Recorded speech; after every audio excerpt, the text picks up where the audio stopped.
Welcome to the Child Development and Learning Lab at Central Michigan University. We've been in this building since 2009 and served many children. We have both Head Start children and tuition-paying children. As the building was being built, we knew we did good work, but we knew we had to do something really special here too. We started studying the Reggio Emilia curriculum, and we've been influenced by that. We've all traveled to Italy. We really wanted something that was Central Michigan University, mid-Michigan. So some of the things you can see is we like nature, and we wanted that shown. One of the ways they came through with bringing the outdoors in is the floor. The floor is Texas mesquite that was all piled up, and they laid it. We wanted it to be a comfy, cozy area where parents could come and sit and stay for a while if they needed to. We wanted to have lots of things that were useful to parents.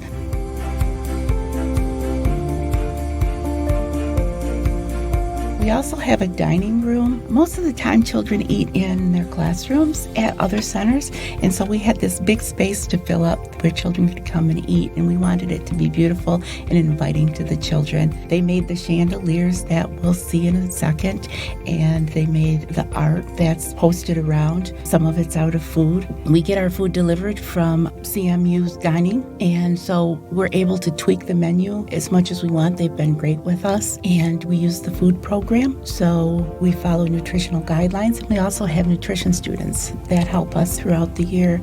The children are here for 6 hours a day, 8:45 to 2:45. So they get breakfast, lunch, and snack.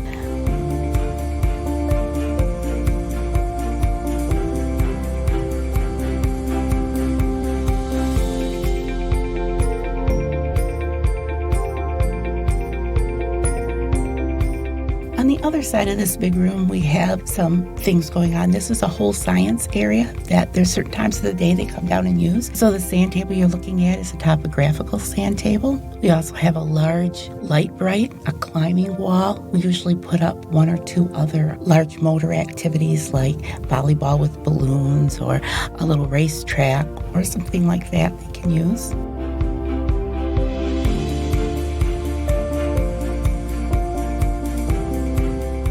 All the bathrooms were made for the children, so they're children's size. They have privacy with the doors, but adults can still help them as needed. The first classroom we're going into here is the walnut classroom. The classrooms are named after the wood that's around the observation booths, and it's also all wood that's indigenous to Michigan. The children can go on campus and find all of the trees that the classrooms are named after. In this classroom, we have the pretend area and a lot of science and nature things. There's always a writing area. There's always a nice area for books and for reading. There's always small motor puzzles, things to do like that too. But we do share the 2 classrooms that are connected. One of the things you'll be able to see in all of the classrooms is the amount of space. So children can move around freely, and we do have many CMU students in the classroom at a time. We have 2 teachers, 2 staff teachers in each classroom with about 14 to 16 children. And then we have, depending on the day, anywhere from 2 to 6 CMU students, which makes our ratio really good. Usually with just our staff teachers, it's 7 to 1, but with all the other teachers, it goes way down to about 3 or 4 to 1.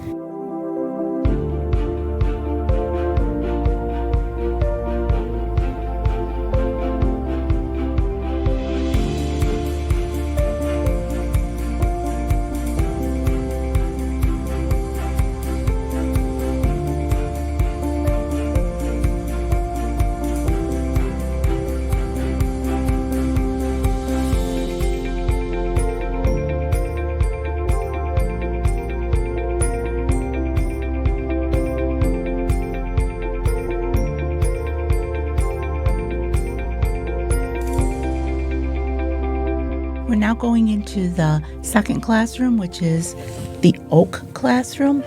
In this classroom, we have science things out for the children, again, a dance floor, and we have a lot of art. We want the children to be creative. We want them to know that they own their art. It's more about the process than the product. And as you can see, we have a lot of glass because the light filters through it, and they're very interested in light and colors. They can choose their own colors to paint. They can make new colors to paint.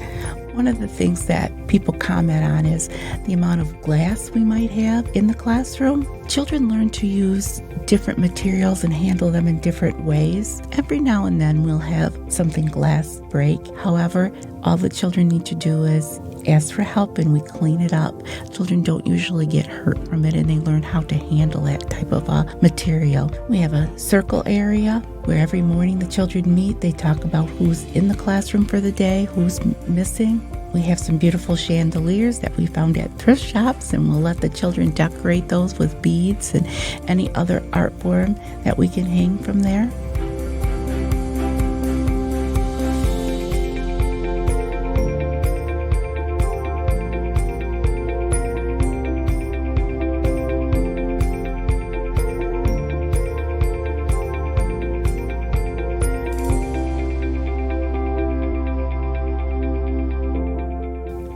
The next classroom is the Maple Classroom. And in this classroom, we also have art. This would be a different group of children. So we also have art. All the classrooms have a circle rug where they gather. We have science-y things in here. So a lot of nature things and things they can experiment with. They learn to share things with other children. They learn to make choices, things that they want to do. We always stress that their art is for them, and so we let them be creative.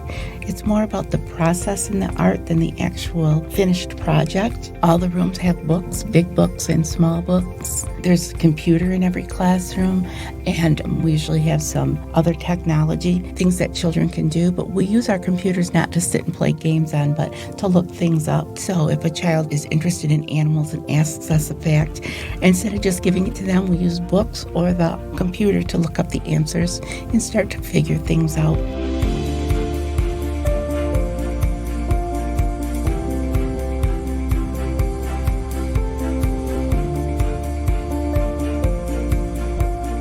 These are beads from many years that different children have made. That was a big project that the two classrooms worked on.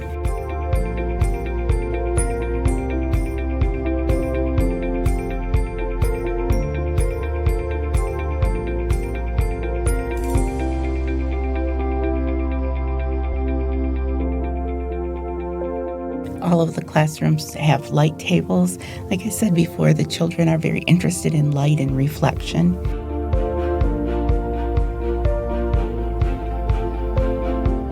This is the cubby area between the two classrooms. So they all have a space for their own things. You can see some of them have their nap cots in there. We have a short rest period, but we divide the children into a group of sleepers and non-sleepers. We have rain boots that we got years ago, and all the children can use those. We also have raincoats so children can go for walks in the rain. The last room is the Pine Classroom. In this classroom, they have the pretend area and the block area. One of the things we did with the block area is we made it in a place where they don't have to take their blocks down every day, so they can keep working on a project and adding to things. It also provides a sense of community when they're working with each other, making decisions, sometimes having to give up and give somebody else their turn to have their idea.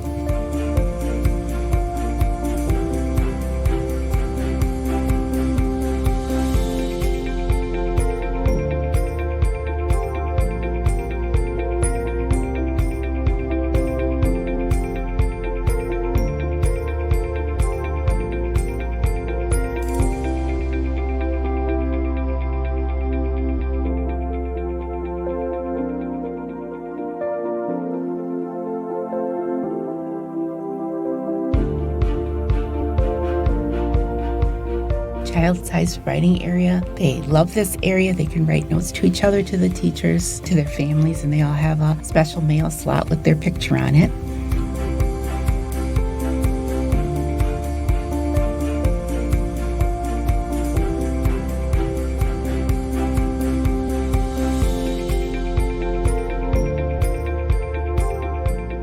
construction area.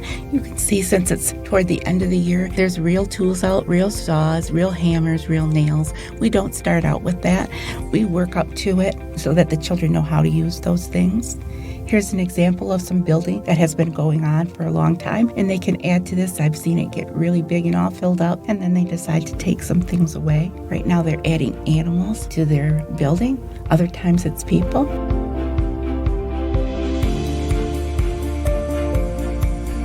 We try to be as diverse as possible in Mount Pleasant, so we have the languages from all of the children that are here this semester. Each classroom has a booth. We have students in classes that aren't ready to be yet with the children, and so they come to observe. Parents are always welcome in the observation booth also.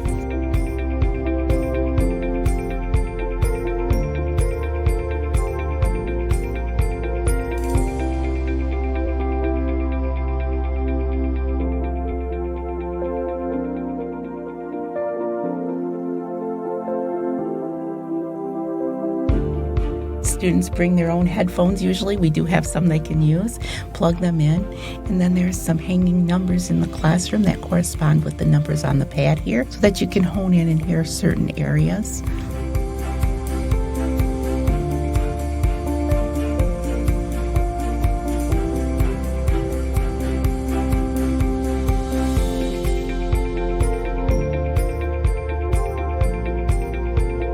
We have a long hallway, and we try to keep this all for displaying children's works.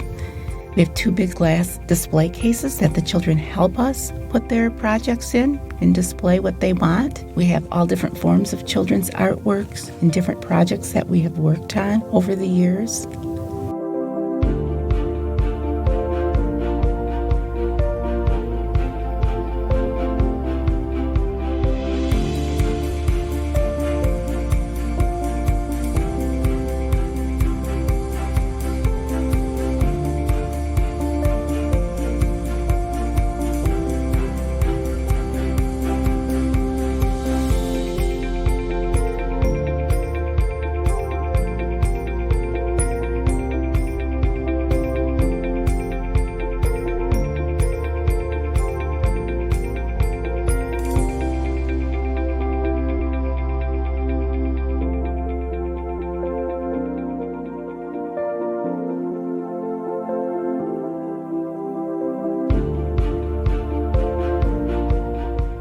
We have a large project that's ongoing at the top of the wall, and it's about families and what do families deserve to have.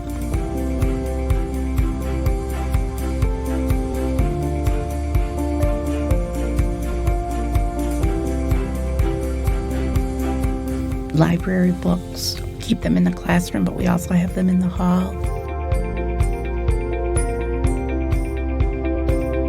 A project that a parent came in and helped with flour pounding.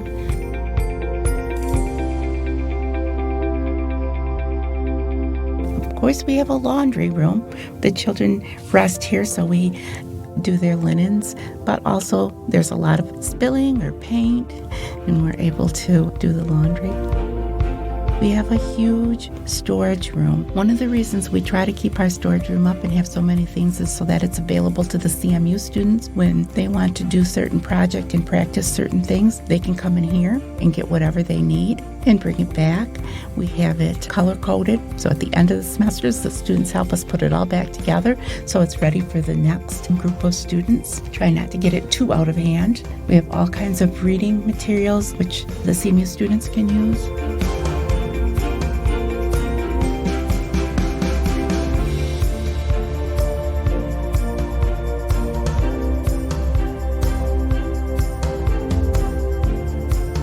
And then we're back to the lobby. You notice that the children's pictures are in the lobby. We really wanted people to be able to walk into this space and to know who comes here, who goes here, who belongs here.